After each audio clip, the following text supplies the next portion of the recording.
안녕하세요. 포유한율연구소입니다. 3월부터 제가 여러 차례 미국 자산 시장의 불확실성을 경고 내지는 예고를 했는데 현실화됐네요.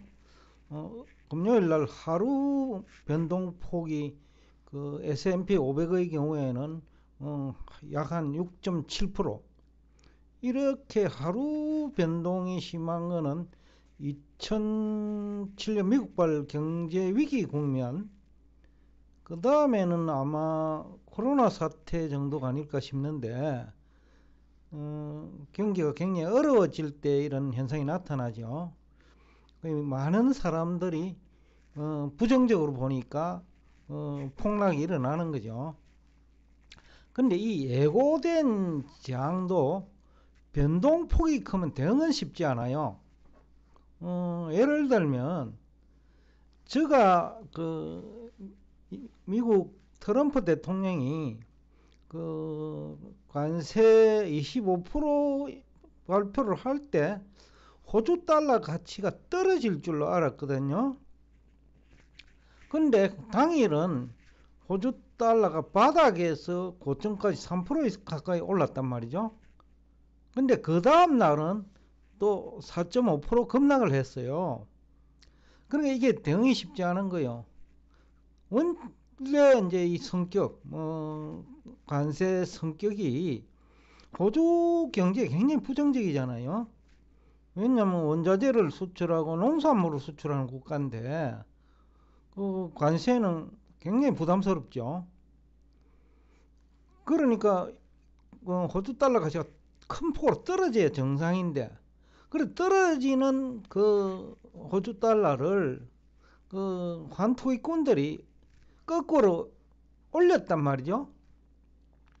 그래서 이제 저 같은 경우에도 호주 달러 매도를 좀 했어요. 근데 올려잖아요. 올려버리니까 당황스러운 거죠. 물론 가지고 있었으면 하루에 약 한 18,000달러 정도도 벌었을 것 같은데, 18,000달러면 거의 하루에 3천만 원 이상이죠. 1,450원이니까. 하여튼 3천만 원까지는 안 돼도 2천 몇백만 원 되네. 하루에 그렇다는 거예요. 근데 이게 거꾸로 올리니까 쉽지 않더라고요. 그래서 1,000달러 정도 남았을 때 어쩔 수 없이 청산을 한 거죠. 물론 가지고 있었으면 대박이 났을 텐데, 그만큼 이제 알아도 대응이 쉽지 않다는 거예요. 다른 시장도 마찬가지일 거예요. S&P 500이 내릴 줄은 알았지만은 하루에 6.7% 가까이 내릴 줄은 몰랐단 말이죠.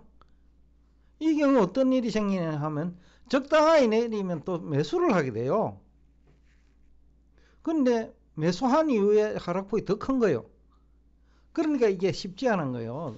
이 등락폭이 커져 버리면 예상을 해도, 구체적으로 얘기하면 M7은 테슬라는 하루에 10% 빠졌어요. 지금은 반토막 내지는 3분의 1 토막으로 가고 있다 이거죠. 그것도 원래 고점 대비 불과 3개월도 안 됐잖아요. 한 3개월 안 됐을 거예요. 고점에서 하락한 거는.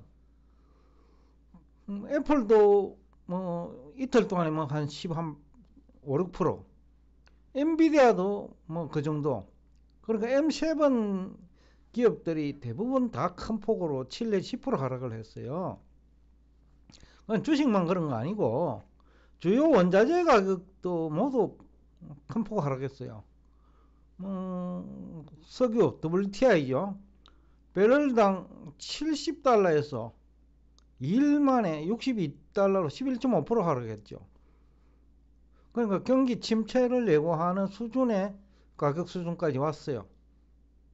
구리도 하루에 8.8% 하락하고, 이것도 구리도 경기 선행 지표 중에 하나인데 경기 침체를 예고하고 있고, S&P 500도 이제 한 2%만 내리면 대세 하락 국면을 예고하는 그런 그 20% 하락이 이제 뭐 현실화될 수 있죠. 근데 뭐 가격 결정 원리를 보면 그20% 하락은 시간 문제 같아요. 이 가격 결정 원리에 대해서 대부분 간과하고 있는 것 같은데, 트럼프도 이거는 놓친 거 아니냐.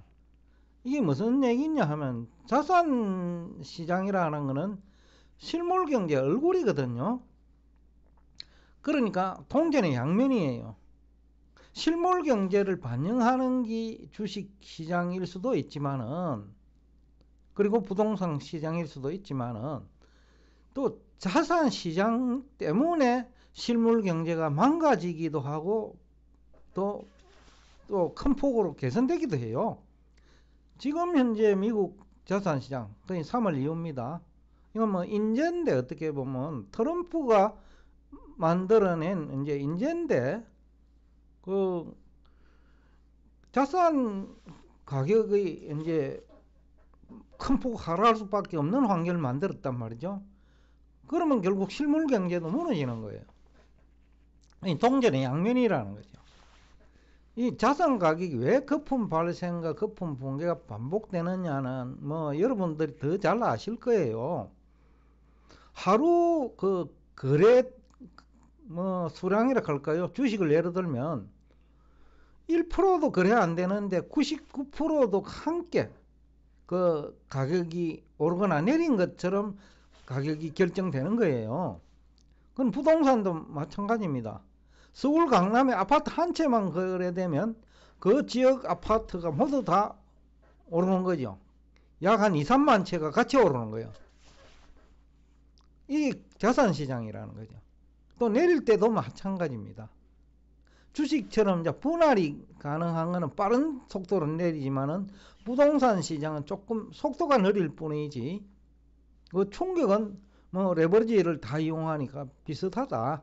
그래서 자산 가격 결정 원리 이걸 제대로 공부를 해야 되는데, 단순히 뭐 전체 거래 대상의 1%도 거래 안 되는 상태에서 가격이 큰 폭 오르거나 내리는 것도 중요하지만, 그 배경, 왜 자산 가격이 그 1%도 거래되지 않는데 전체 거래 대상 중에 1%입니다.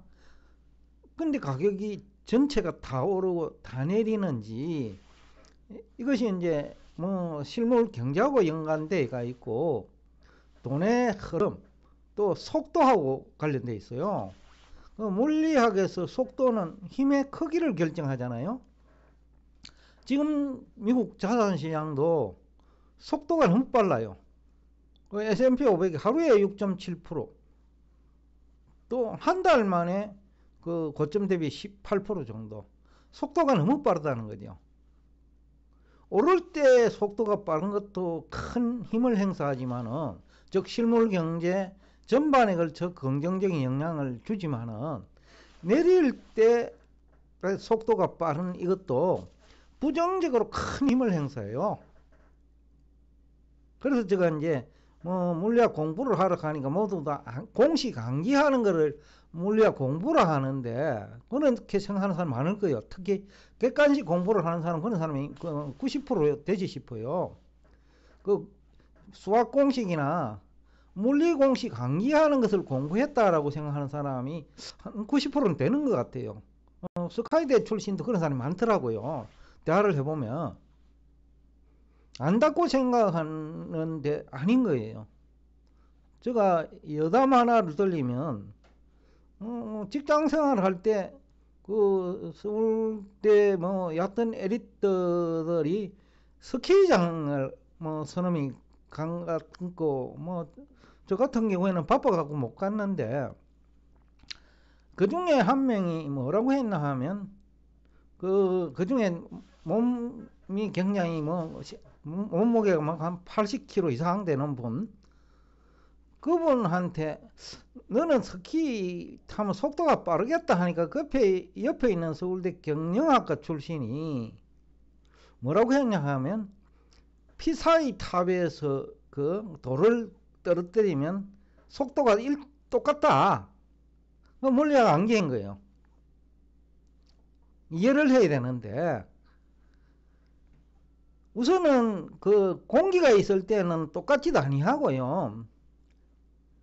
공기가 없더라도 스키와 피사이 탑에서 돌 그 아래쪽을 향해서 돌 그냥 떨어뜨리는 거하고 다르다는 거예요.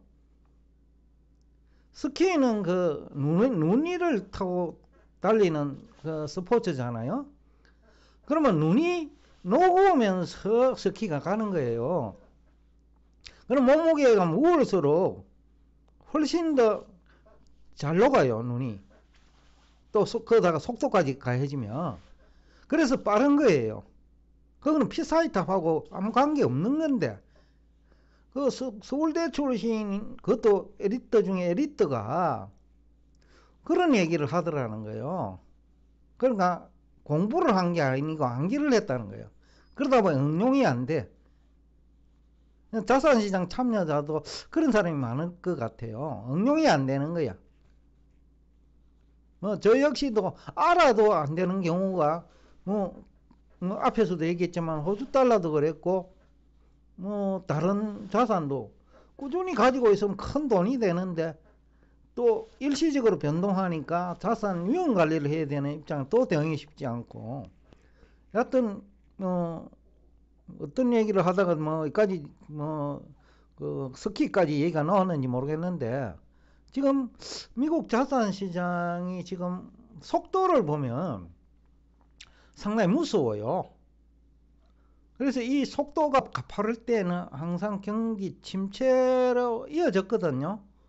앞에서도 얘기했지만 S&P 500이 5% 이상 하락을 한 다음에는 그냥 그 추가적인 하락을 지금 보여왔거든요. 근데 이게 이제 레버리지 내지는 선물 시장하고도 또 갈려 있거든요. 선물의 경우에는 그저께 또 내리서니까 이제는 반등하겠지 하고 매수를 했는데 6.7% 하락하면 원금 다 날라가요. 증거금 다 날라간다는 거예요. 그리고 또 그 마진 콜이 일어나잖아요. 레버리지 200만 써도. 그러니까 이제 바로 이런 것 때문에 자산시장이 이제 정책 입안자도 굉장히 중요하고 또 시장 참여도 중요한데 일단 미국은 지금 트럼프 주위에 있는 분들이 자산시장에 대한 이해가 부족한 것 같다. 경제학 공부했다고 경제 전문가 아니잖아요. 대표적인 사람이 대학 교수들이 경제 전문가는 아니거든요. 이론을 암기를 하고 있는 사람이라고 표현을 제가 자주 쓰는데 그러니까 지금 트럼프도 경제학은 전공했는데 경제는 잘 모르는 분 같다. 근데 다수는 또 그런 분들을 유능하다고 믿거든요. 경제학을 전공한 사람이 대통령이 되었으니까 이제는 미국 경제는 탄탄하다. 그런 생각을 하는 사람도 있을 거예요. 그렇지만 역사를 보더라도 경제학 전공자가 경제 전문가로서 인정받은 경우는 거의 없다. 그러니까 망상이 없고 제가 3월 초부터 여러 차례 강조했는데 트럼프발 재앙이다.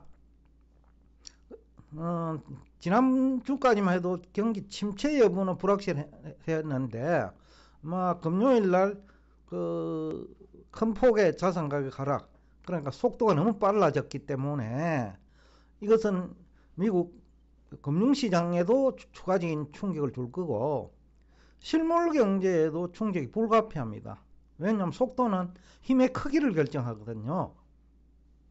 그러니까 태풍이 치면 엄청난 허리케인이 불어닥친 거예요. 금융시장에 불어닥쳤지만 결국은 실물 경제에 충격을 줄 수밖에 없는 거예요. 그러니까 이것이 허리케인은 미국 일부 지역을 강타하지만은 그 금융시장 전체를 강타해버린 거예요. S&P 500이 붕괴된다는 거는 여기에 다 연결돼가 있거든요. 기업의 경영 상태. 미국은 기업들 주식 투자 많이 해요. 가게도 마찬가지고요.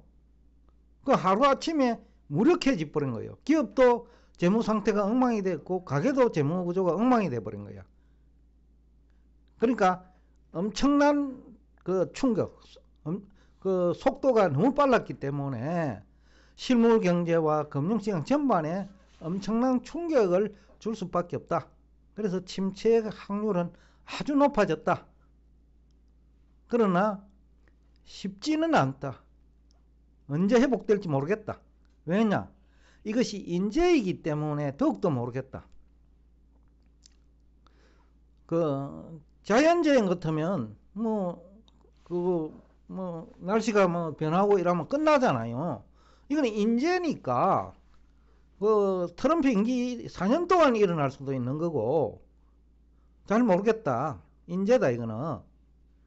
언제 어디가 끝인지도 모르겠다. 위기는 기회라고 하는데 언제가 기회가 될지도 잘 모르겠다. 왜냐? 자산시장이 너무 커져 버렸어요. 외형이. 근데 그것이 거품이었거든요. 가격 결정 원리를 보면. 근데 실물 경제가 받쳐줄 때는 거품이 아니에요. 근데 실물 경제가 무너지고 그 자산시장을 받치는 돈이 고갈이 돼 버리면 기관들도 지금 아마 현금 고갈 상태라고 보는데 이거는 언제 회복이 될지 모르고 우선 빚을 내야 되고 또 고정비가 나가는 기관이나 기업 그리고 가게는 그럼에도 불구하고 처분할 수밖에 없죠. 은행 이자는 내야 되고 먹고는 살아야 되니까요. 그래서 이게 언제 끝날지 모르겠는데 더군다나 인재다. 그렇기 때문에 지금은 지켜볼 수밖에 없는데 공부는 하면서 하자. 공부하라고 하니까 유튜브 방송 찾아다니면서 사이비 전문가들 얘기 듣는 것을 공부라고 생각하는 사람도 있는지 모르겠는데 그거는 수학 공식 외우는 거나 물리학 공식 외우는 거하고 똑같다. 이해를 해야 된다. 앞에서도 서울대 출신의 에리트 얘기를 했는데 피사의 탑에서 돌 던지는 거하고 스키 타는 거 무슨 관계가 있다고 그런 얘기를 하는지 모르겠다. 근데 자산시장 참여자들도 그런 사람 많을 거다.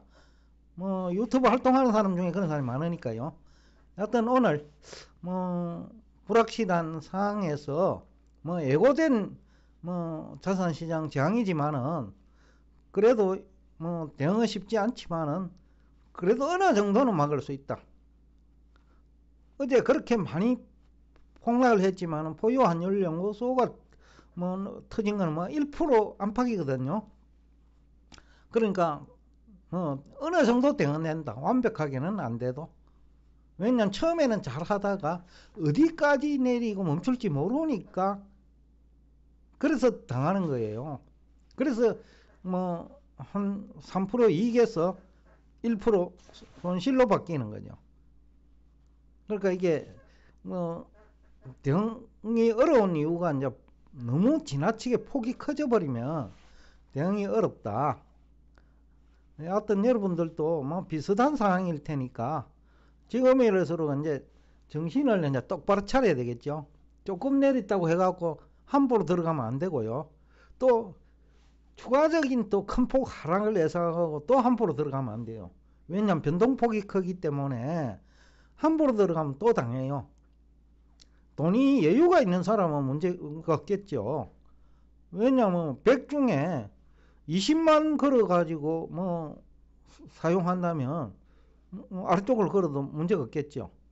근데 100을 가지고 200을 쓰거나 100을 가지고 50만 써도 위기는 현실이 될 수 있다 라는 얘기를 하면서 오늘 여러분과 대화를 여기서 끝내겠습니다. 다시 한번 강조하지만은 제가 연초에 얘기한 것 같아 원래 자산시장은 첫째도 위기관리, 둘째도 위기관리, 셋째도 위기관리라고 했는데 현실이 됐다 라는 얘기를 하면서 오늘 여러분과 대화를 여기서 끝내겠습니다. 오늘도 끝까지 경청해 주셔서 대단히 감사합니다.